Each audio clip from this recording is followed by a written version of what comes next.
Really? Tell me which number to call. ID.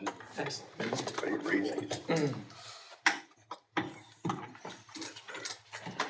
I like to sit on your arm. Good evening, Todd. We're glad you're here. Oh, nice one, I guess. I haven't heard that since my mom died.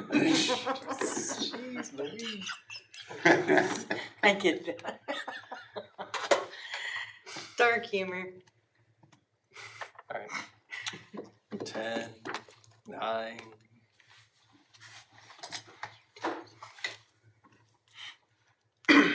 Good evening and welcome to the Defiance City Council meeting for tonight, August 23rd, 2022.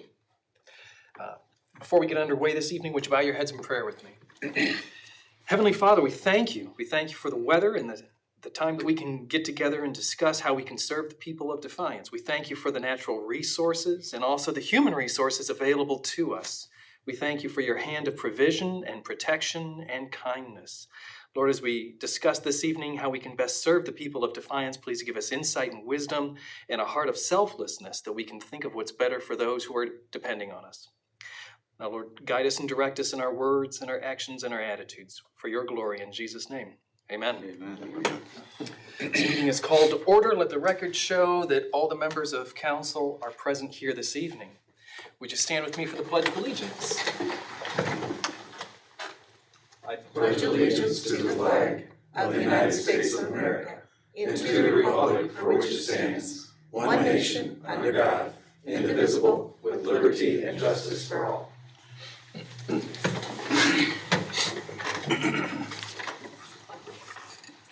I've reviewed the index minutes from the council meeting of August 9th, 2022. Do we have a motion to amend or change them? All right. Without any, I will approve the same. Do we have any liaison meeting reports or requests? Mr. Waxler. Yes, we all went out to the new GAC system at the water plant. It's pretty interesting how they do it. Adam gave us a pretty good tour. A lot of knowledge there. Just speaking with him, he says the THCs are less than half what they were. They were 106 last summer, and they were 45, I think he said, this summer. So it is working. I just want to report that if anybody notices anything in the water, I guess the smell's gone. I haven't smelled or tasted anything, so I think it's done its job. And I don't know if anybody else has anything to say on it, but it was a nice tour. Nicely put. Any other comments? I thought Adam did an excellent job making a potentially confusing situation actually interesting. Yeah, it was. Yeah, I find it very interesting. He did a good job. Very good job. Very educated on that system. All right, well, thank you very much. Do we have any comments from council this evening? Mr. Mast. Just a question. No, sometime back, as we have another holiday approaching that the state deems worthy of fireworks. Mr. O'Donnell wasn't here when we had the original discussion around the 4th regarding fireworks, the new Ohio fireworks law. I guess some of the questions that people have hit me with are, what was the thought process as far as deciding not to opt out of the state law? And then secondly, there's quite a laundry list of stipulations on setting off fireworks. Is that something that's going to be enforced? Is it going to be, if people have issues, can they call in? And because you're talking distance wise, as far as setting off aerials, how far you have to be away from children and adults and houses, and so there's a lot of stipulations, I guess, and people want to know, I guess, is it going to be enforced? So, Mr. Mast, I would call what the State General Assembly did with House Bill 172 as sort of a soft preemption of our local police health and safety powers to regulate fireworks. In other words, they came out, this General Assembly came out, promulgated rules and rights of members to launch what we would call consumer grade fireworks, the 1.4G consumer grade fireworks. They do not allow individuals to launch the amazing displays that you might watch on the riverbank, the 1.3G display fireworks. They were trying to get a handle on that, set some ground rules. They were also trying to set certain days when individuals, during the year when individuals are allowed to set off fireworks unmolested by authorities. And those are New Year's Day, Chinese New Year, Cinco de Mayo, Memorial Day weekend, Juneteenth, the 4th of July weekend, and the weekends before and after that, Labor Day weekend, which is coming up, Diwali, and New Year's Eve. So those are the times when your constituents can possess and set off the 1.4G consumer grade fireworks, but not the display grade. They can't have those at all without a permit. You know, as far as you know, what we could do, if you look in our ordinance, in our code, there is a provision on that governs fireworks. It is more strict than this law and in the rules and hours that the fire marshal just published, which the General Assembly gave him the authority to do under this law. It's more strict than that. We can opt into that if we so choose. I mean, as far as the thinking, I don't know that we have made a decision one way or the other. We were just going to see how this law was implemented and how the state fire marshal regulations just came out maybe a month or so ago, and see how those that rollout went before we made any decisions. There was no deadline on the decision to be made by individual municipalities? Was there a deadline? I don't know about that. I'd have to get back to you on that. I would think we could pass an ordinance anytime council wished. You would just have to let us know what your wishes are. I just want to clarify one thing. Mr. O'Donnell, Mr. Mast asked what a citizen should do if they feel that the law is being violated. Call the police department. But that was the other part of the question, is if there'll be enforcement, or because if you're talking 150 feet, you don't get very far in town without somebody or something else being around. Most people's residential lots aren't 150 feet wide. Correct. And there's also the necessary absence of alcohol and underage people firing them off. So you're suggesting maybe we should let the children see the fireworks and not the adults, because that's what I was thinking. Might make more sense. I truly believe we are, wait and see mode here to see how our community reacts, and like a lot of things, the community has a choice here. They can either follow the rules and we can live within the guidelines of what the state has passed, and if not, then we'll have to come back and make some adjustments. Be ordinance. The biggest concern, I guess, is that as per usual, people see the headline fireworks legal and they just run with that, and we just need to make sure that everyone understands the stipulations involved in being allowed to set them off. It's just not run out front and start firing away. So. They're certainly not open-ended. The state fire marshal promulgated the regulations. I believe the latest you can set them off is 11 under these new regulations, 11 o'clock p.m. So it should not be a situation where we have fireworks going off all night, even on these listed holidays. 4 to 11 for Labor Day weekend. And we can put out information from the administration and also from the fire department, maybe do a job of that on social media or things like that to put those rules out prior to those dates when they're allowed, just to make sure we're trying to spread the information. Because also in the future, there are also things written in there regarding drought situations. So at some point, are we going to be required to let people know they shouldn't even be doing it because of that kind of situation? I think that would get into the informational side of things as we approach any of those holidays, putting out that information with those rules that the law director went over. just to make sure people are aware of what's going on. We could do that if we're in a drought situation and it happens to fall on that day. And just make sure people are aware of what's going on. So much of it is just making sure the public knows what's going on, you know, Is it really a problem in this town? I mean, that everybody, I mean, I hear it on the holidays, but I mean, That's the issues during the holidays, yeah. Because prior to this, I believe there were no fireworks allowed. Frank, that'd be correct. We have a chapter on our books right now. I don't know that it's a straight out prohibition, but it's very restrictive. We can send that to you. Okay. What that is. Yeah, I haven't had any concerns expressed to me beyond what I've heard from you folks here. And, you know, it's gonna be a wait and see thing.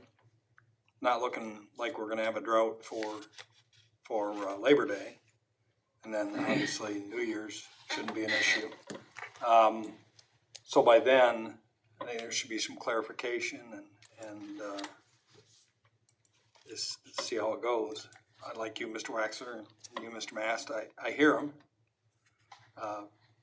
You know, I heard them at around the 4th, but I wasn't troubled by anything I was hearing. I wasn't hearing anything at 2, 3 o'clock in the morning, and I would. So The biggest issues expressed to me were folks who deal with PTSD and then, of course, pets that are traumatized by fireworks, Right. which there are some. And I know I did notice some signs on Jefferson, I believe, that stated that someone with PTSD lives here, please be vigilant with fireworks and respectful. So hopefully there can be more of that. Everybody can cooperate. okay. Thank you very much. Mr. Rusty? No, I'm just following up on what Mr. Mack was saying about educating the community during these periods where some people could use the fireworks as to what is allowable, not allowable. And I think the biggest part would be the alcohol. If there's anybody consuming alcohol and wanting to get out and do the fireworks also, and the timelines, not till 3 o'clock in the morning, those types of things. So, you know, be safe is what we would want to do. So, alcohol and explosives don't mix. yeah, that's a good point. That sounds like wisdom. Mrs. Crutch? Yeah, I just want to say a thank you to our Defiance Fire Department on putting a great 150th anniversary program on. I think the kids enjoyed the festivities that they had, and then the memorial was really outstanding. So a thank you to the fire department. Thank you. Any other questions or comments from council? If not, I do have 3 things on my plate. The first is a notice of liquor license renewal for Defiance Recreations, Inc. at 1923 South Jefferson Avenue here in Defiance. Do we have a request for a hearing in these regards? If not, I received a letter from a Colleen Hammonds. She asked that I read it to council during our meeting. It says, Dear Defiance City Council, the Good Samaritan School, Good Sam, was built in 1967. They, Good Sam, are asking for an operating levy on the November 2022 ballot. We, the people of Defiance, supported Good Sam back then. Let us continue now and beyond. Respectfully yours, Colleen Hammond, President and PR person of the Self-Advocacy Group of Defiance Corporation. Thank you. And thirdly, Mr. Mack, as long as we have a moment, I was stopped by a neighborhood lady who asked me to ask you. She lives on Arabella and states that occasionally there is traffic going the wrong way on Arabella. Arabella, as you know, is a one-way street traveling east. And because she stays at home during the day, she's noted in the last month perhaps 20 or 25 vehicles going the opposite way. She thought at first it was local traffic or local businesses, and she says that she doesn't think it is, that one was an Amazon delivery truck and other large vehicles, and she knows school's going to be starting soon. She didn't know if we could get more visible one-way signage. We will take a look into that, Mr. They're President. at both ends of all them streets. Says do not enter one way. I mean, I don't know what else you can do. I don't know. It is two-way access from Riverside to Washington. Otherwise, it is Yeah. one way from Clinton to Washington. Clinton to Washington. She was wondering whether maybe Google Maps has rerouted traffic because of traffic stops or something. She was just thinking out loud. There's But been she a lot asked of me to goofy ask. traffic going on since the railroad's was down Yeah, there. maybe. Perfect segue, Mr. Waxley. Supposed to open tomorrow. Yeah, good. Yay. It's been crazy. And with that, I am done. Mayor McCann. Thank you. I just have one thing, but really a pleasant thing for me. John Leonard's contract is up, and I would like to reappoint John Leonard as our finance director for the balance of this year through the end of September of next year. Unless there's a motion and a second to reverse the determination of the mayor regarding renewal of the appointment of John Leonard, then council concurs with the mayor's appointment. Is there such a motion? So moved. To reverse the mayor's decision regarding? You don't want no motion. To You don't want revert it? motion, No, I yeah. don't wanna revert it. I was reading your tone, I thought, it's not, that's what you meant. Hearing no motion, the reappointment can go forward. You see the mayor's eyes?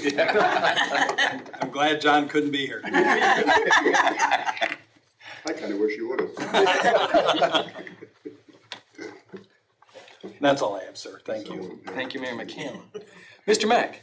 Yes, Mr. President. First, I would like to make council aware that mulching at Kids Creation at Deal Park has been ongoing the last few days and will be going on the next few days. If you have a chance to stop out and take a look, it is a lot of mulch, but the place is looking great, gonna look even better when they're done.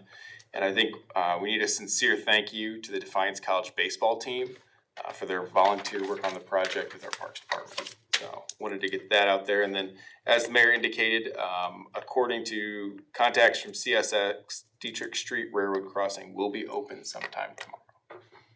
That's excellent. That's good news. Thank you, Mr. Mack. Mr. O'Donnell.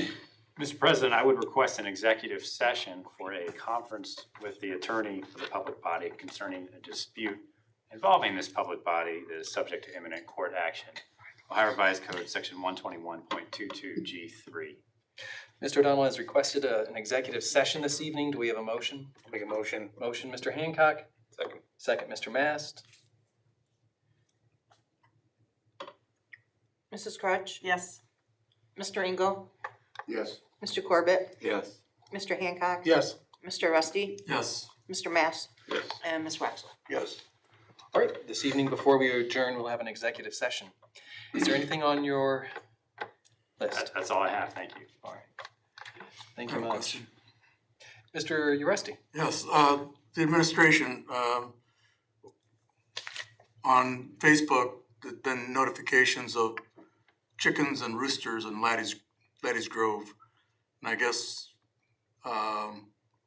around town, loose. I guess, any comment you might have about,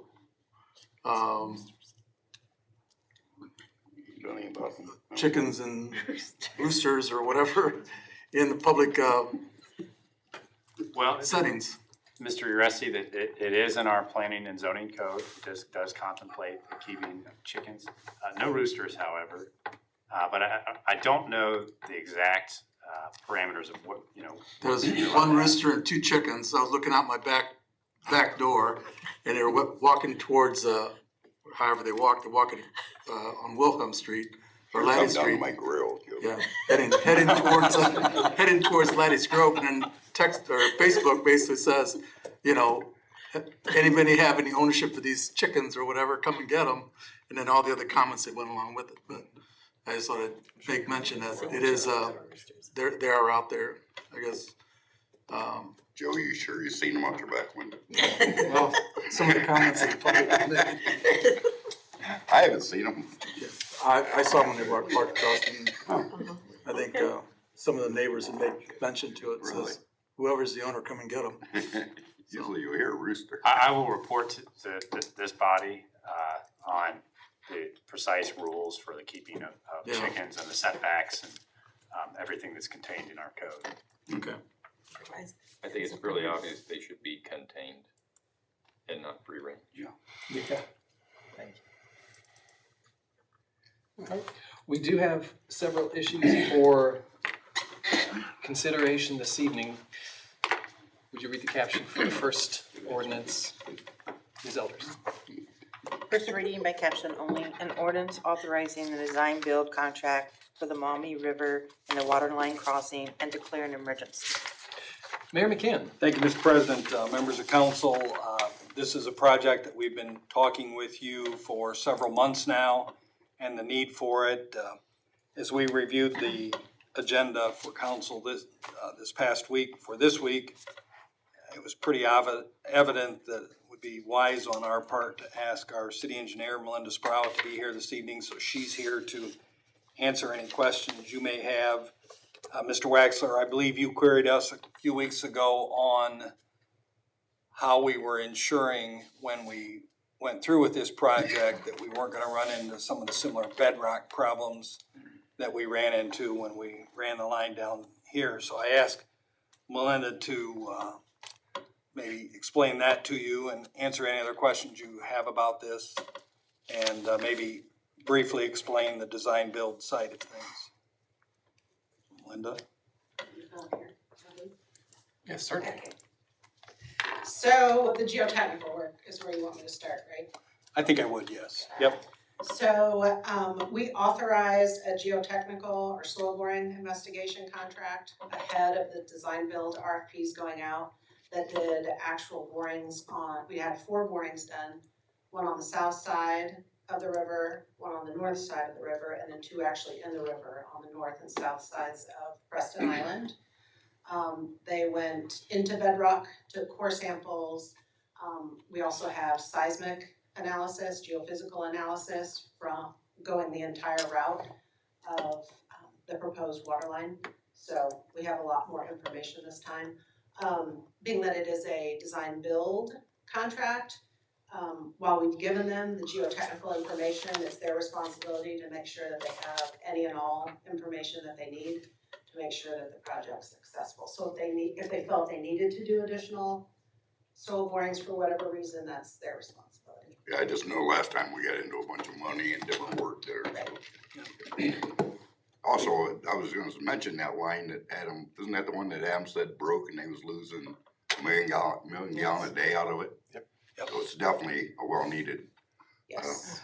Part of the line that was repaired is still exposed on the south side of the island, so it's susceptible to any ice flows that may come down the river and damage it, so we need to get it replaced. Thank you. Yep. It's nearly 50 years old. Not that that's old, but maybe it is in waterline years. I don't. No further questions, we'll suspend and call. If we have no other questions, we have a motion to suspend and call Mr. Waxler. Second. Second, Mr. Mass. Mr. Corbett? Yes. Mr. Hancock? Yes. Mr. Rusty? Yes. Mr. Mass? Yes. Mr. Wexler? Yes. Mrs. Crutch? Yes. Mr. Ingo? Yes. Motion adopted. Motion to adopt Mr. Waxler. Second, Mr. Corbett. Mr. Hancock? Yes. Mr. Rusty? Yes. Mr. Mass? Yes. Mr. Wexler? Yes. Mrs. Crutch? Yes. Mr. Ingo? Yes. And Mr. Corbett? Yes. And this ordinance is adopted. First reading by caption only, an ordinance amending section 921.06 of the codified ordinances of the city of Defiance, Ohio. Mr. O'Donnell. Thank you, Mr. President. The city maintains fire hydrants that lie outside of our city for the townships that we serve with water for fire suppression purposes. And in 1975, this body codified the annual maintenance fee at $37.50 per year. Now, some things have happened since 1975 in terms of inflation and other matters, where the costs have increased considerably, and now we're looking at our water distribution superintendent is looking at the maintenance kits for each hydrant are running at over $200 a piece. So there is a desire to modernize and update this in our code, and that's what this language attempts to do. It also restates that there will be a fee for these services. In years past, there have been times when we did not necessarily enforce them, but we will be. And it delegates the setting of the fees to the Board of Control. And the reason for doing that is we don't have to keep coming back to you every 6 months to ask for recodify an increase and change our code. And then the council clerk doesn't have to keep sending the change to American Legal Publishing. So this ordinance will take effect in 30 days, provided that it passes. And the clerk will cause it to be published. What does that cost? I didn't see it up there. We purposely left out the price it would be set by the Board of Control. And we did discuss that about a week or two ago with Mr. Zedike. Kind of a moving target right now, Mr. Waxer, on those parts today cost, did you say $250? It was over 200. I don't know. Over 200, I think. You know, what they'll be next year or the year after, we don't know. And again, as the law director's saying, it's gonna save us bringing an ordinance every so often to make these adjustments. We'll do it within Board of Control.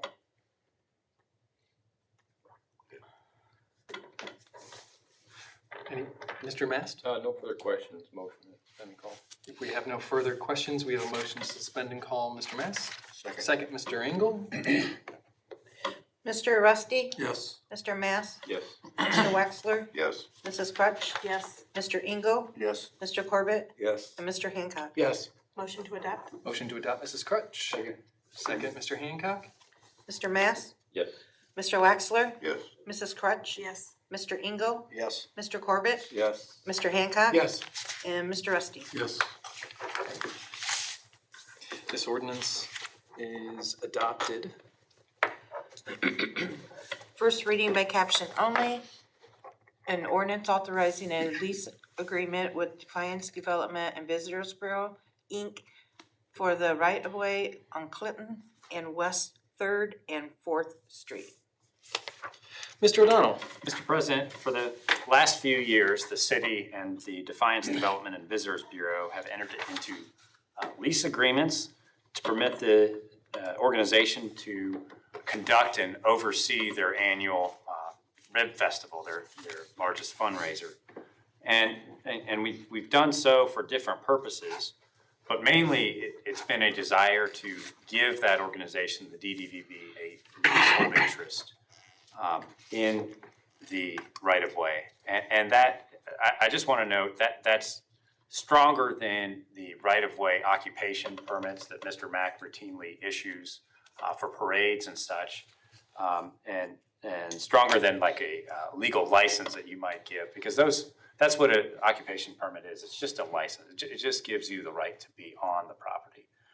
With the leasehold interest, that gives the DDV not only the right to physically occupy the space up there, which the clerk has kindly put as the parameters, but also gives them the right to charge admission, exclude anyone who does not want to pay the admission fee or is not abiding by the rules of the event, and it also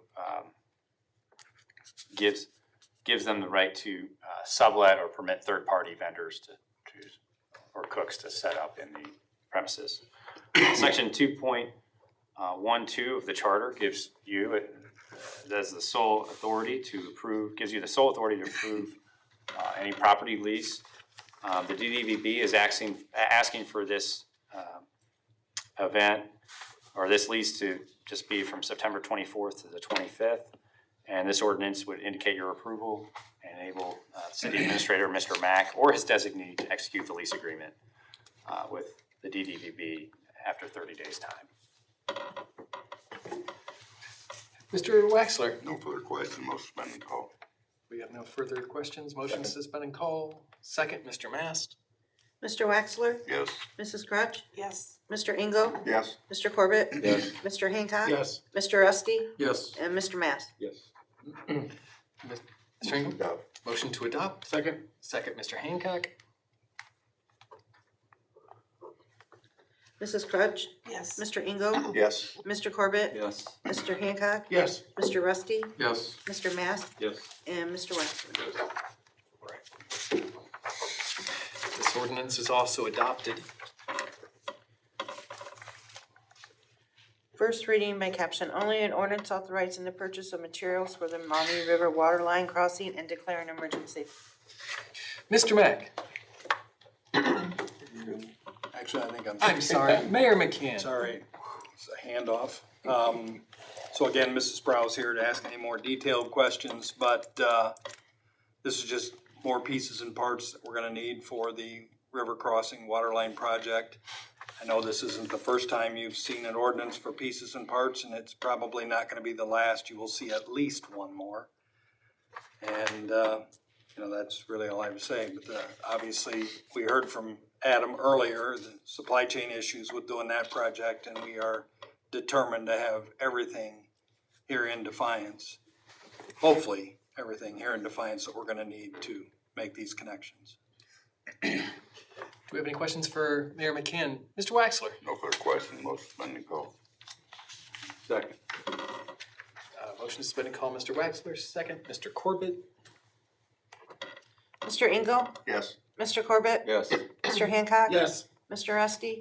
Yes. Mr. Mass? Yes. Mr. Waxler? Yes. And Mrs. Crutch? Yes.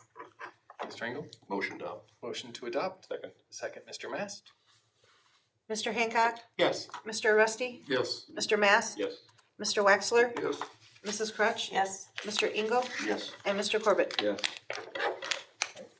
This ordinance is also adopted.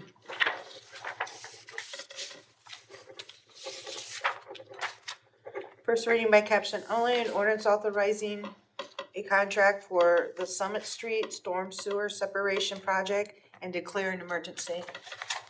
Mr. Mack? Thank you, Mr. President. Wait for, can you pull up the map? Yep. All right. Am I right? Yep, that is the exact one we're looking for. So thank you. So this project was originally budgeted with $50,000. Renzi Dirt Works came in at $45,790. It will essentially take the runoff from the old Toledo Edison site south of the railroad on Summit Street, remove that water from our normal sanitary sewer lines, separate it into a ravine outfall directly across the road, which would empty out into the Auglaize River south of the railroad bridge. For kind of an added bonus on it, this also counts as one of the projects that we submitted in our proposed IWIP that you'll remember we just submitted to the EPA waiting on approval for. But this project would count as one of our stormwater separation projects. Mr. Waxler? No further question, motion suspend and call.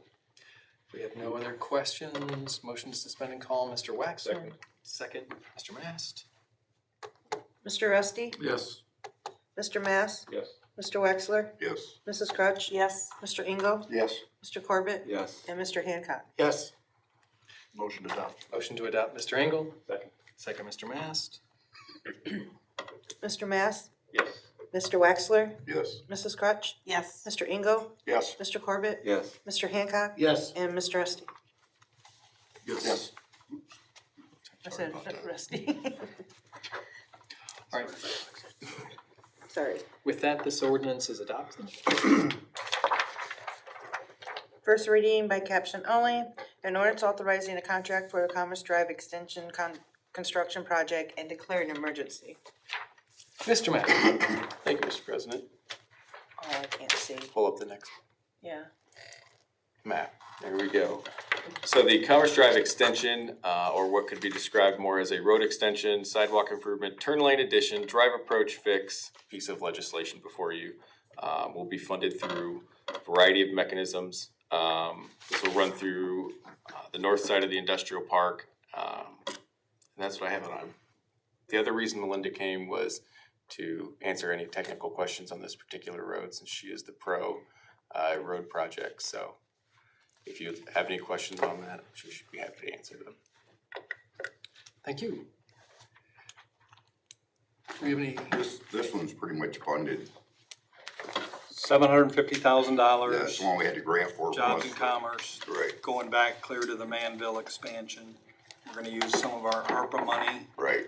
and the balance we will be borrowing along with the money that we'll have to borrow to do the water line project that you just approved a few minutes ago. John has already talked to bond counsel about that. We expect to borrow that money for about 20 years. He said we could go longer, but he's comfortable with where that's gonna put us on the debt repayment. Yes. Yep. I knew most of it was already funded. Yep. And it was such that we were gonna lose that $750,000.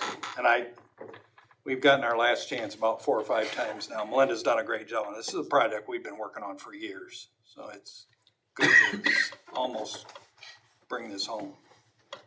Mr. Resty? With the amount of money that the city is gonna put in on top of everything else to finish this project, money well spent in regards to economic development, what would be the outcome of, attracting business once that road's completely finished? What advantages are there spending this kind of money for that? Good question. It opens up that entire area, mostly Masterson property that we have under option right now. Also, the balance of the Harmon Business Park. What it also does for us here that isn't often discussed, and I don't think we give it enough credit, is it gives us another crossing. Although it's at grade, it gives us an additional crossing. So when the Domersville Road crossing is closed, we just talked about what we've experienced with Dietrich Street being closed. This would be a way around that. And so this will allow trucks that are ingressing and egressing Manville, for example, instead of going out to Carpenter, up the hill, and around on Elliott, this will allow them to go directly out Commerce to Domersville and jump on 24. They are gonna put a light at that in Domersville. Have we talked about that? I mean, We have talked about it, Mr. Waxler. It doesn't, this is a Melinda term, it doesn't warrant a traffic signal at this time. I think, but we don't have the truck traffic we're gonna have as to. well as they are working for us in other parts of our community, and I think we see it universally, we would probably push pretty hard for a roundabout. Trucks seem to navigate them just fine. I've talked to Drew Schindler, for example, multiple times, and he says ready-mix trucks don't have the turning radius that your semis do. And he said they're getting around that roundabout on Ottawa Avenue just fine. So, would that necessarily happen? No, but I think that would be our preference, Melinda. Yep.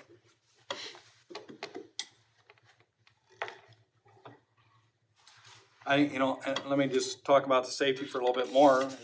Certainly have time, but you look at the seriousness of some of the accidents that we've had there at the bottom of Domersville, down there at the dip, rear end accidents, cars that pull into the intersection before the traffic is cleared.